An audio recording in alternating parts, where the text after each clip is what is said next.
court. Ladies and gentlemen of the jury, thank you for being here. Just by way of introduction again, my name is Laura Adams. Along with me is Mr. Jonathan Borst. And also we are going to be assisted from time to time through this trial by a law intern, a law student who's interning at the State Attorney's Office, and his name is Juan Ramirez. This, ladies and gentlemen, is a case about responsibility and accountability, or I should say, the lack of both on the part of the defendant in this case, George Pino. The evidence is going to show that on September the 4th of 2022, this defendant took his wife, his 17-year-old daughter, and 11 of her teenage friends out on his boat, and he wound up plowing right into a huge channel marker that ironically was placed in Biscayne Bay to keep boaters safe. As a result of his complete abandonment of good judgment and responsibility, 17-year-old Lucy Fernandez, her given name is Luciana Cristina Fernandez, is dead.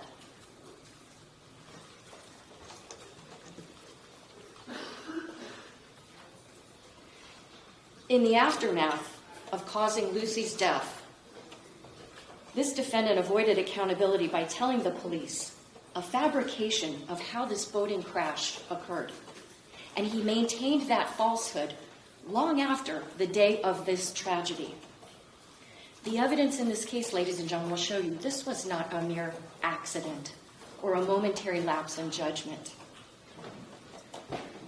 The evidence that Lucy is dead because the defendant failed to do the most basic things that the rules of the water require. Things like maintaining a proper lookout. Things like operating your vessel at a safe speed for the conditions. Avoiding situations that can cause a collision, or as you may hear from time to time in this case, an allision. Collision technically means two boats striking each other. Allision is a boat striking a stationary object. Whatever term you want to use. Don't crash into things. Moreover, you are to travel when you're in a narrow channel on the right-hand side of the channel. We're not in England. We don't drive our cars on the left side, and we don't operate our boats on the left side of the channel. This defendant drove his boat after consuming alcoholic drinks that was full of teenagers who also had been drinking alcohol, right into that big steel channel marker in Biscayne Bay in broad daylight, a channel marker that had a day-glow green square above it with the number 15. A channel marker that he had passed by a multitude of times because this was his water playground, going to and from a location, which I'll talk to you about in a moment, up to a sandbar. He hit that channel marker, ladies and gentlemen, as he was accelerating through the channel, going from speeds of 43 miles an hour to 47 miles per hour. He struck that steel channel marker at just under 50 miles per hour.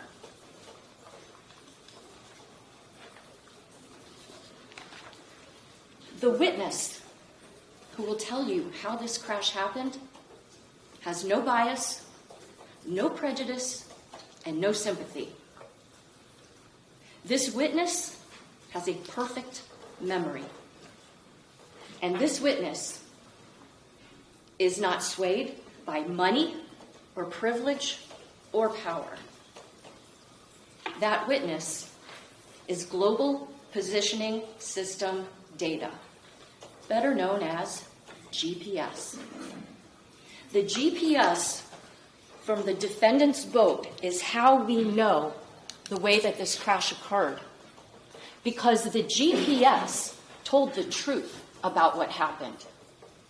George Pino did not. But before I get into the details of the GPS analysis that was done in this case, I'd like to give you a little bit of an idea of what was happening on September 4th, 2022. The defendant, George Pino, and his wife, Cecilia, had planned a wonderful weekend celebration over the Labor Day weekend. Their younger daughter, who was also named Cecilia Pino, but went by Little Ceci, named after her mom, she was going to turn 18 later that week. And so the family invited a bunch of Little Ceci's friends to come to a location called Ocean Reef Resort to have a weekend of fun, hanging out together, going out on the boat, having a celebration dinner. At around 2:52 that Sunday afternoon, they got into George Pino's boat. 12 kids, the defendant, and his wife. Before leaving for Ocean Reef Resort, before leaving the resort, however, that boat was stocked with some food and drinks. And the drinks that were stocked on that boat were not just water, were not just sodas. There was alcohol, lots of it stocked on that boat. Now the plan was to head out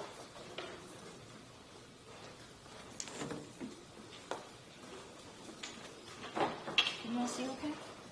The plan was to go from here, which is where the location of Ocean Reef is, where I'm circling this blue dot, and to traverse across this little narrow waterway, and then head up toward this location, which is called the Cutter Bank Channel. Now, for those that might not be boaters, what you'll learn in this case is that a channel is an area of the bay that's dredged out to be deep, because a lot of Biscayne Bay is relatively shallow. And if a large boat that has a keel under it has a draft that's too far, that boat's going to run aground, and that'll cause a danger to everyone. So in areas where the bay is shallow, there will be dredged out locations. And to keep people safe and to let boaters know where they can maneuver their maybe larger vessels, there are what's called channel markers on either side. They're big steel poles, and on one side of the channel there will be odd-numbered markers in day-glow green, and on the other side there will be even-numbered markers in red. The plan for that day was Mr. Pino went up through this channel, and he and other boats were going to rendezvous at this location here, which is called Billy's Point. It's a popular location where people will come to, dock their boats, tie their boats up to other boats, and people will socialize, have fun, sometimes drink alcohol, have food, listen to music, things of that nature. However, when they get to this area where I have the orange dot, Billy's Point, one of the boats that's kind of part of this group, it's too big to dock there. You can see where the water along here is, or this is like a lighter blue that shows shallower water. So what they do instead is they head up further north here to where I have this red dot. It's slightly deeper water, and that's where the defendant and several other boats basically stay for a few hours. Okay?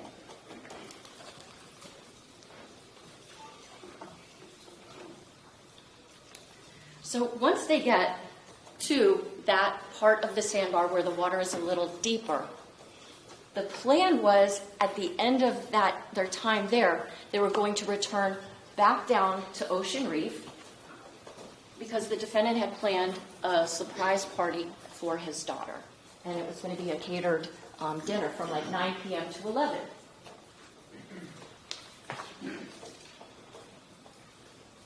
To give you a little bit better of an idea of how the channel works, I have this exhibit also. And this gives you a little bit more of a close view of where the defendant was going to travel. So here we have where Ocean Reef is. Here is the area where he would traverse. And then this area here that I'm circling, that is called Cutter Bank. And there are channel markers, 15, 14, 13A. There's channel marker 12, all along this channel so that boats can safely travel through it. Okay? And I have one more that's just a little bit closer so you can really get an idea. of where those markers are through here. And all of this evidence you'll see during the trial. This isn't your only chance.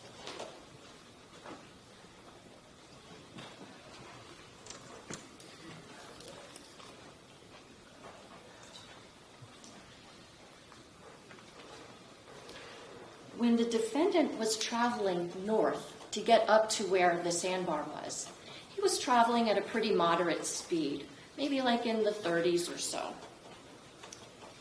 Also, he was navigating the boat in a way that's consistent with seeing other vessels because, again, this is Labor Day weekend, and the waters are a little busier during holiday weekends than they are, during the business day.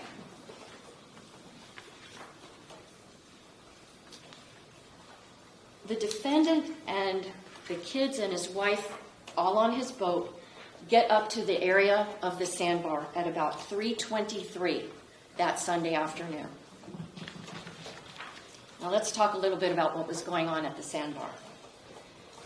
There, Mr. Pino dropped his anchor, and the girls that were on his boat would, hang out with each other. There was another boat that was, the owner was friendly with Mr. Pino.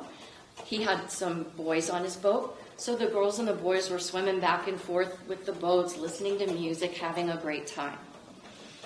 They would hang on to floating devices, interact with each other, and yeah, they were drinking. The teens on the boat, on Mr. Pino's boat, helped themselves to alcoholic drinks that the Pinos provided. The adults kind of knew what was going on, and the thought was, look, if kids are going to drink, it's better if they're drinking in the company of hopefully responsible adults rather than do something on their own. But the teenagers weren't the only ones that had consumed alcohol that afternoon. So did Mr. Pino. This was really one big happy party.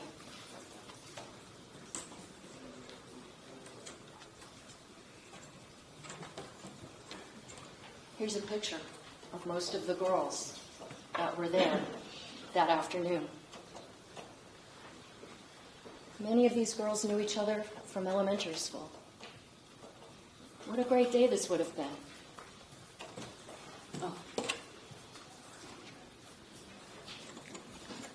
This girl here in the white bathing suit with the cute little flowers, that's Lucy.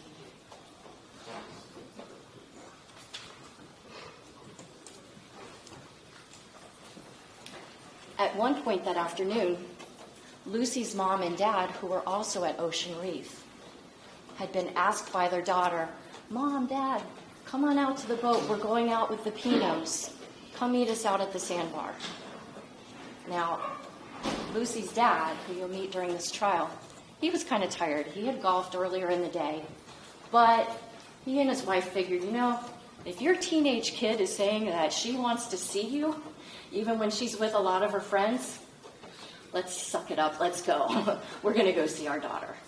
And so Mr. and Mrs. Fernandez took their own boat out and wound up rendezvousing with where the Pino boat was and a couple of the other boats that were there. What you'll learn is that Mr. Fernandez didn't really want to stay a very long time because he had plans later that day to watch the game between FSU and LSU with his dad, who lived at Ocean Reef. So his plan was to go out there, see his daughter, engage with the people that they all knew, and then try to leave by around 5:30 or so that he could be back in time to clean off the boat, get cleaned up, and then go over to his dad's condo on Ocean Reef. While Mr. Fernandez is there, he too consumes some alcohol. He winds up toward the end of the day getting ready to leave. And as he and his wife are getting ready to leave, they kind of thought about what a great afternoon it had been. They were glad that they'd gone out to see their daughter. At one point, their daughter swims over to the boat, and she asks her dad for some sunscreen and a hair tie, to make a ponytail with her hair. She hugged her dad before jumping back off the boat, and that was the last time Andy Fernandez ever got to hug his child. Before leaving, Andy took this picture with his phone. You can see this is the defendant's boat. You see people floating around. You see people on the boat. What could have been more fun than being lucky enough to be out on the waters, to have a weekend at Ocean Reef with friends that you've known practically your whole life? What a magical day this could have been.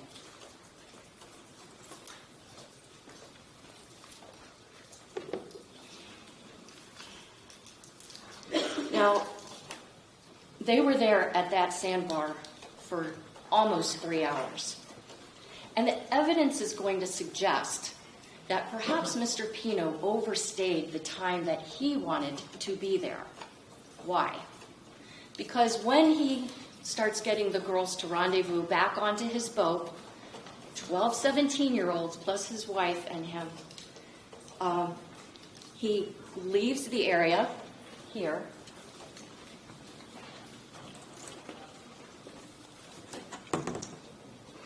where they had been, and begins to traverse back down south, where he's going to traverse through Cutter Bank Channel to get back to Ocean Reef. Why?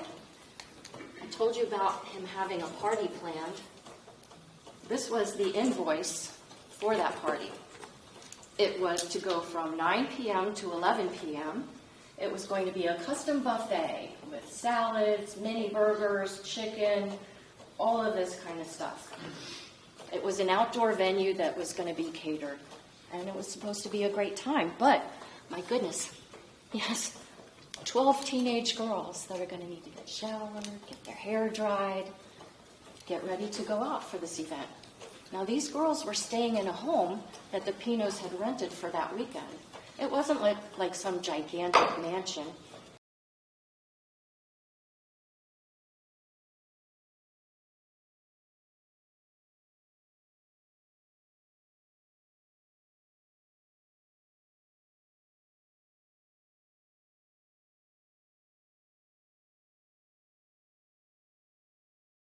So what winds up happening is, as he's heading back toward Ocean Reef, he is going faster than when he was going up there. And when he was going up to the sandbar, we know from the GPS that he was kind of circumnavigating things like this. What we know from the GPS is that when he was coming back, he was doing a lot more straight through traveling.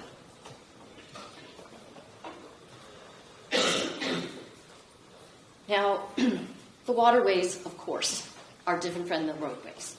We don't have speed limit signs in the same way on the water that we have on land. But there are rules that are to be followed. Even if there is no speed limit, one of the rules is that you must operate your vessel at a safe speed for the conditions. I already talked with you about the fact that there's a rule you are to operate your vessel on the starboard or right-hand side of the channel. George Pino operated his boat on a plane, which means that it's basically just skimming the surface of the water. He's gotten so fast that the boat is just traveling on top of the water. He's operating it on the port side, meaning the left side of the channel, not the right.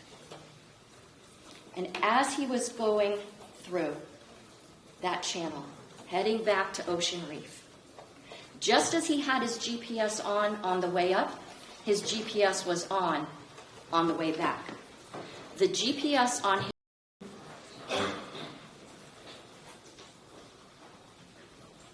on the way to, yes, this is the GPS data that we have from the defendant heading, before he leaves, heading up this way to where Elliott Key is. And then you see these little, like, track mark, these little blue dots.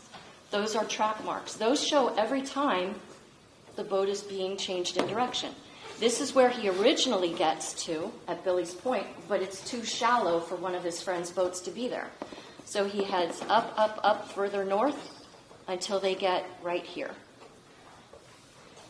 And he gets there at about 3:47. From there, the GPS is turned off because the boat's anchored. What do you need your GPS for? At 6:18, the GPS is fired back up again. And we know, track mark, track mark, track mark, he's navigating his way through here. And now look at what we see here. Straight lines, track mark, straight line, track mark, straight line. A very different driving pattern to get back than to get up there. So what do we know happens once he starts entering into Cutter Bank? We know that he is going straight down this way, right? There's a channel marker here, channel marker 14. Here is channel marker 15. This would be the channel, and he's hugging the left side of that channel. And what we know is that before he gets to channel marker 15, right, at 6:37 and 28 seconds, he has his last track mark. That's the last time he changed direction. And what did he do? He tried to avoid channel marker 15 right here. But it was too late. Let me back up a bit. So here we see the defendant's track lines heading up, and here he is coming back on the return track. And we see one track point here and one track point here, which is less than 30 feet away from where that channel marker is. And what we know is that when he leaves this track mark, he was going 43 miles per hour. This last track mark, right before he hits the channel marker, he's going 47 miles an hour. He's literally accelerating through that channel.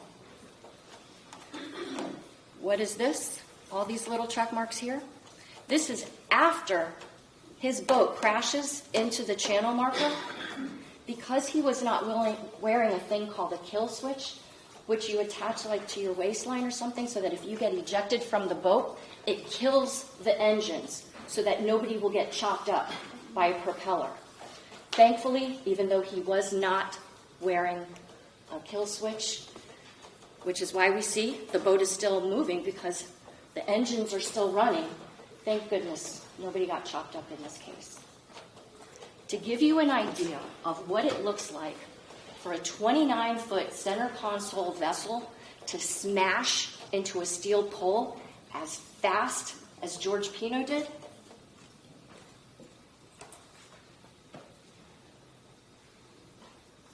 what you'll learn in this case is that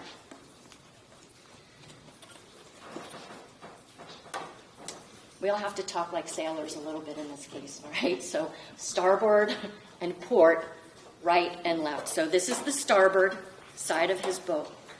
And what happened is he initially hits with the front of the vessel right here called the bow. Boats, unlike cars, are not made of metal. They're made of fiberglass, which is plastic.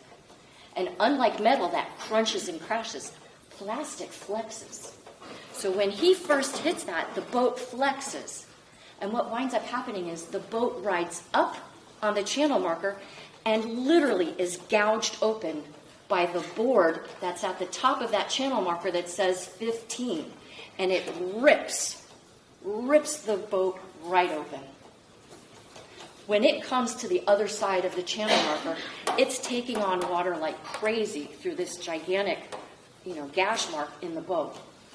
And as the boat is in the water and taking on all this water, it flips upside down.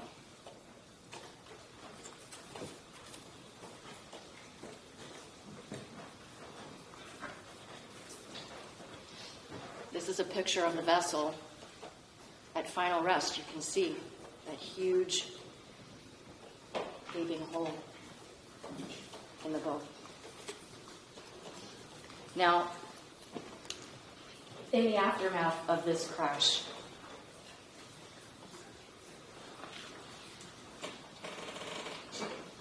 it was chaos. The only person who was keeping a lookout for this vessel was the defendant. His wife, who was seated next to him in the center console, she was on her phone. The kids were all thinking that George Pino's going to get them home safely. They're not keeping lookout for danger. This all came as a shock to them. It should not have been a shock to the defendant, because the evidence will show that 9 seconds prior to impact, George Pino changed direction just 5 degrees to port, just a little nudge to the left side of that channel. And when he did that, he was on a complete collision course. An absolute collision course with where channel marker 15 is. For 9 seconds, from this moment, when you're out on the water, as you'll learn in this case, you can see that channel marker ahead of you, if you're looking. For 9 seconds, he never changes direction. He smashes right into it. And to give you an idea of how long that is,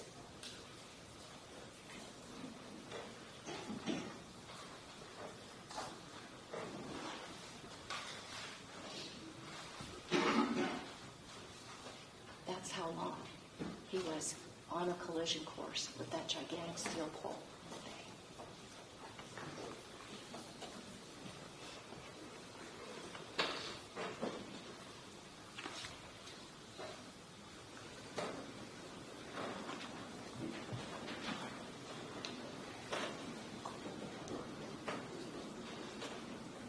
After the boat hits the channel marker, some girls are ejected from it, some girls jump off the boat, but there are now 14 people in that water.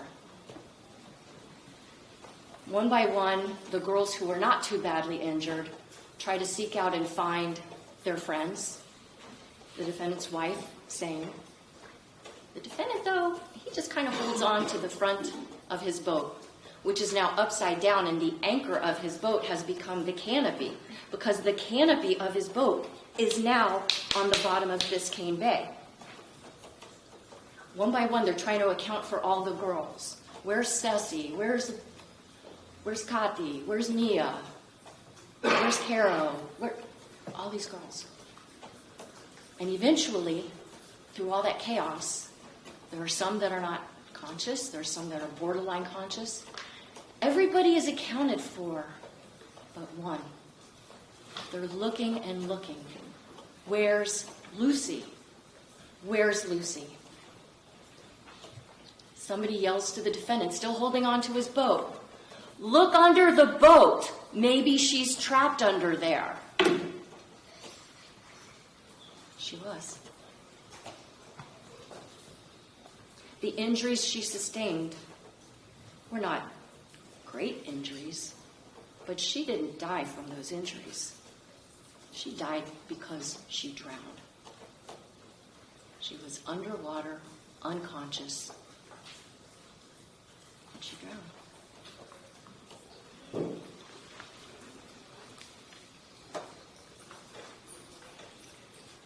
When Lucy's body is found, she's brought up onto a Good Samaritan boat. Because this was Labor Day weekend, there was a fair amount of vessel traffic out there. And without too much time going by one, Good Samaritans came and tried to help get all these people out of the water. When Lucy was brought on board, there were people on that little boat who started performing CPR on her. People start calling the police for fire rescue, for help. Now, it's tricky to give your exact location when you're on the water if you don't know how to give your coordinates, because it's not like you can look up and say, "Oh, I'm at the intersection of 12th Avenue and 14th Street. So sometimes it takes a little bit longer for first responders to get to the scene of a boat crash. Well, when the first responders get there, they know that Lucy is in dire shape. You'll hear that one officer, when he approaches, he's seeing a helicopter from above, which is trying to lower a paramedic onto the boat that Lucy's on. But the problem is the boat Lucy's on isn't very large, and the wash from the propellers is starting to make that boat spin. So he has to nudge his police boat up against the boat Lucy's on, and another officer has to do the same to keep the boat steady enough that it will be safe for the paramedic to come onto the boat. Once the paramedic is on the boat, they load Lucy up onto a backboard, and they transfer her to another boat. And then that boat takes off for this location here, Elliott Key, which is a long, really narrow island. And right about in the middle of it, there's a ranger station. And that's a place where it will be safe for a helicopter to land to then take Lucy to a hospital as fast as possible. Well, all along the way that they are trying to get her to Elliott Key, the officers are taking turns doing CPR on Lucy. The fire rescue guy is trying to intubate her. They're trying to get her heart pumping so that blood and oxygen will get to her brain.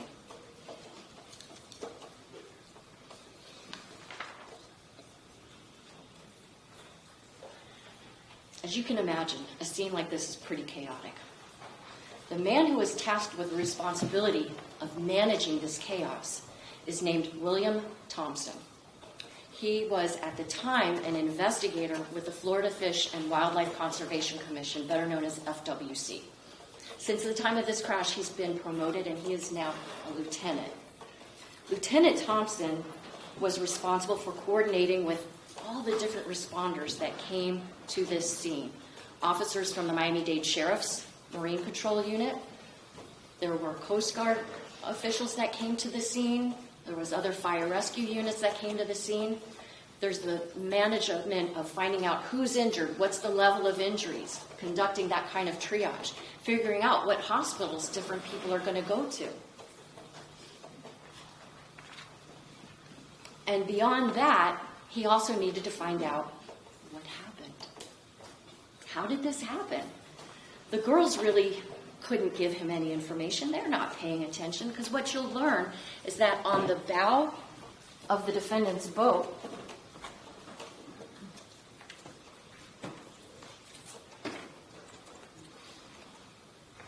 up in this area here, there was a girl sitting on every seat available. The defendant and his wife were sitting at the center console, and there were two girls that were seated in the back. These girls up front, their backs are to what's coming up ahead of them, and they're hanging out with each other, so they can't really tell what happened.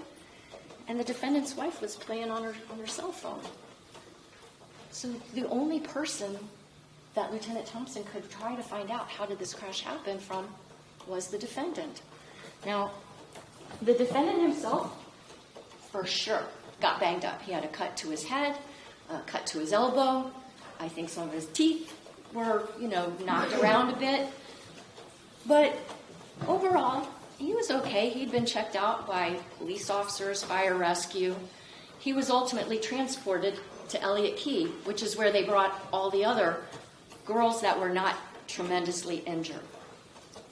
And there, Lieutenant Thompson winds up trying to find out from the defendant what happened.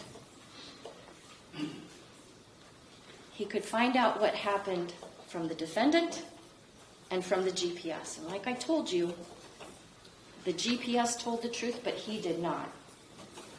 When Lieutenant Thompson is interacting with the defendant, he's wearing what's known as a BWC, a body-worn camera. It's right on his chest. And while he's talking with the defendant at a picnic table that's there, the defendant is seated across from him. Now, you can't really see his face because it's like from chest to chest level, right? But you can hear what's being said. You'll hear the way that Lieutenant Thompson was speaking to the defendant in a calm way, just trying to find out what happened. Because at that point in time, there's no indication that this is a criminal case. They just need to figure out what the heck happened. So as they start talking, the defendant starts explaining himself. But the way he does it, was an abdication of his responsibility and accountability, because the evidence in this case is going to show that what he said happened did not happen. What he did to avoid responsibility and accountability is he told this story to Lieutenant Thompson that there was this other vessel that had thrown a big wake in his way. And to keep his passengers safe, he had to try to attack through the wake, like taking evasive action. But we know from the GPS, which Lieutenant Thompson didn't have at that moment, he was on a straight course. I showed you. It was for 9 seconds straight ahead. There was no other boat. He made this up because he didn't want to be blamed for what was clearly his fault. Judge will reserve a motion.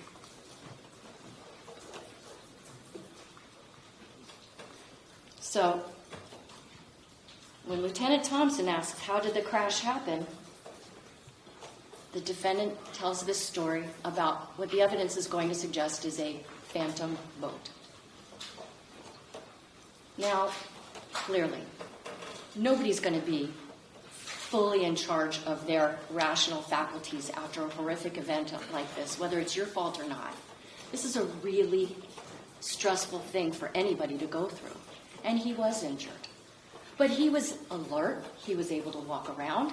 He was able to be responsive to questions.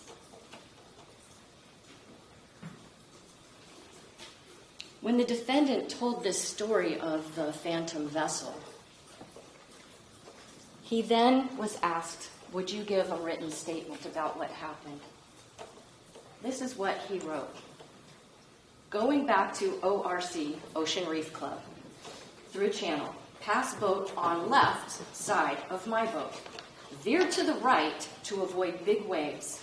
Coming back into the wave, I lost control of steering wheel as boat was going through the big waves. I was ejected from the boat. That's what he said happened. He said it in more detail orally to Lieutenant Thompson, but that's what he wrote. And even when the GPS proved that he was wrong, he doubled down on the things he said to Lieutenant Thompson. Because in the aftermath of this crash, there was a lawsuit against the defendant. And you'll learn that in civil lawsuits, one of the things that happens is a civil attorney may say to the person that they're suing, tell us about how this crash happened. And that kind of a document is called an interrogatory. And when you answer an interrogatory, your answer has to be under oath through the penalties of perjury even. And when he was asked in this interrogatory, how did this crash happen? You know what he said? What I said to Lieutenant Thompson, that's how the crash happened.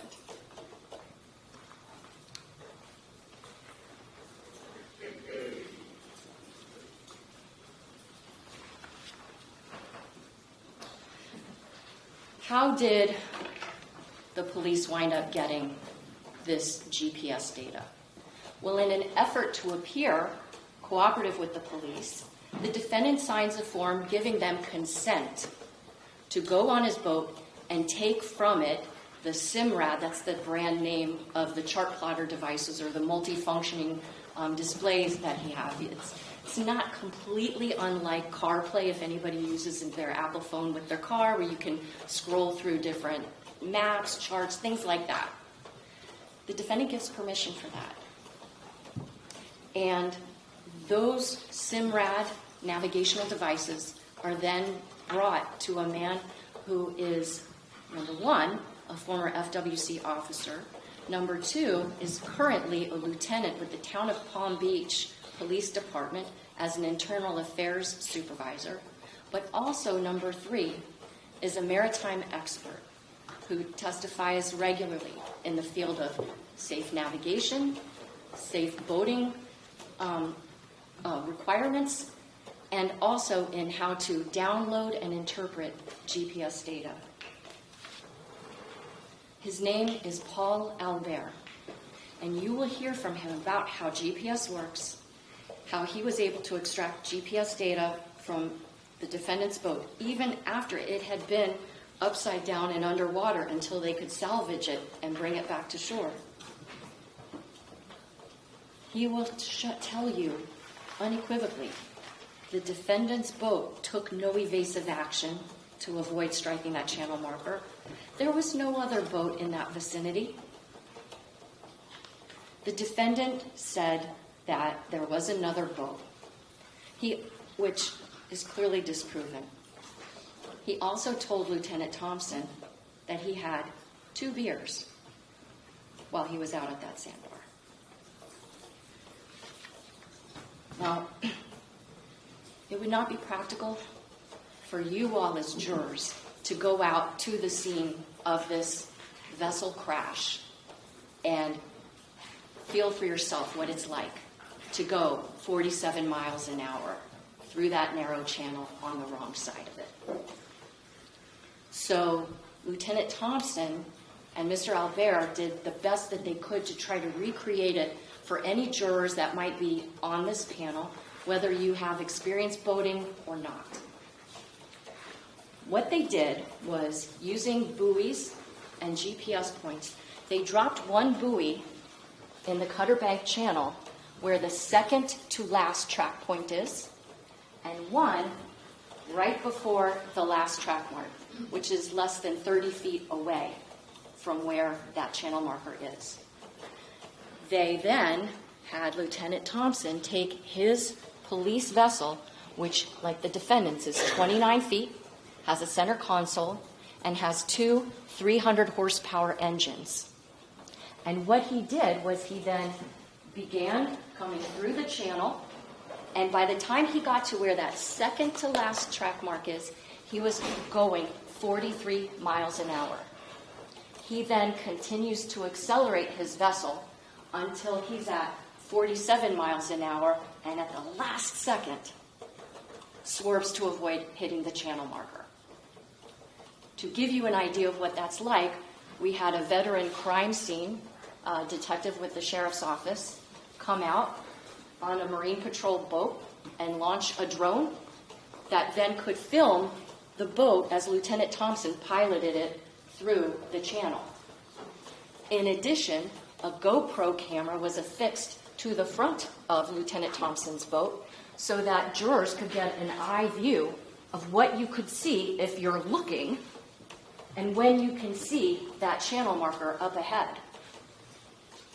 In addition, a GoPro camera was attached to the actual channel marker so that you could see that same approach as Lieutenant Thompson comes right up to it and avoids hitting it at the last second. Now, lest you think that the police did all of this without concerns for safety, you will learn that during this exercise, there were marked police boats on the north and south end of the channel to make sure no vessels were going to be in that area. Plus, we had the Marine Patrol boat that the detective had launched the drone from. Plus, as Lieutenant Thompson was going through this channel, he had his police lights activated. In addition to that, everyone that was on board his vessel for this exercise was wearing a life jacket, or what's called a PFD, a personal flotation device. When you see this footage, you will realize that traveling 45 miles an hour through waters, even when they're calm, is nothing like going 45 miles an hour in a car. Boats are not encased in steel like cars are. They're not equipped with anti-lock brakes. They don't have seat belts or airbags. One mistake on the water can cause absolute catastrophe. Oh, and also, before this exercise, Lieutenant Thompson did not consume 2 beers. Now, although we can't take you to the scene of where this horrible crash happened for safety reasons, because you can't predict what the weather's going to be like during a trial, you will be taken on a field trip to the Florida Fish and Wildlife Office, where they have a yard that they can store vessels that have been involved in crashes. And you will see with your own eyes this very boat.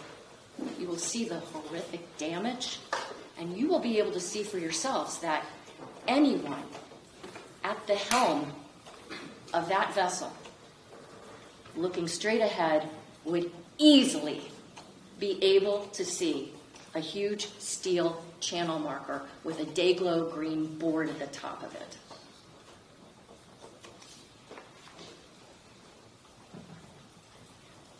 There's no evidence to conclusively prove that George Pino was drunk.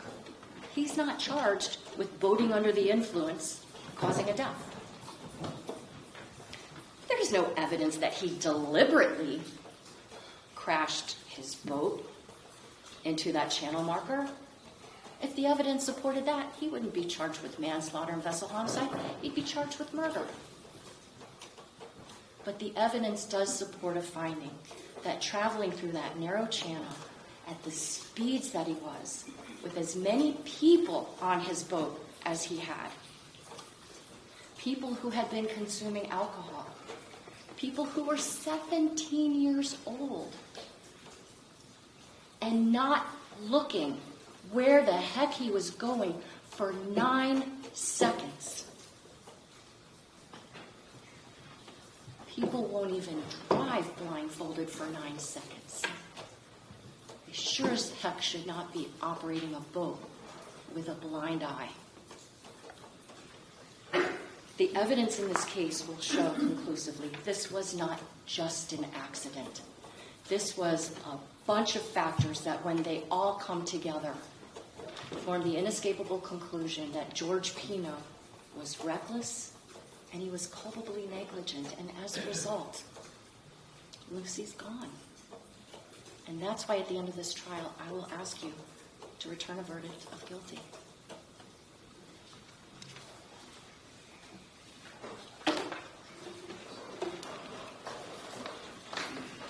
Maybe approach the motion before I start opening. Sandbar?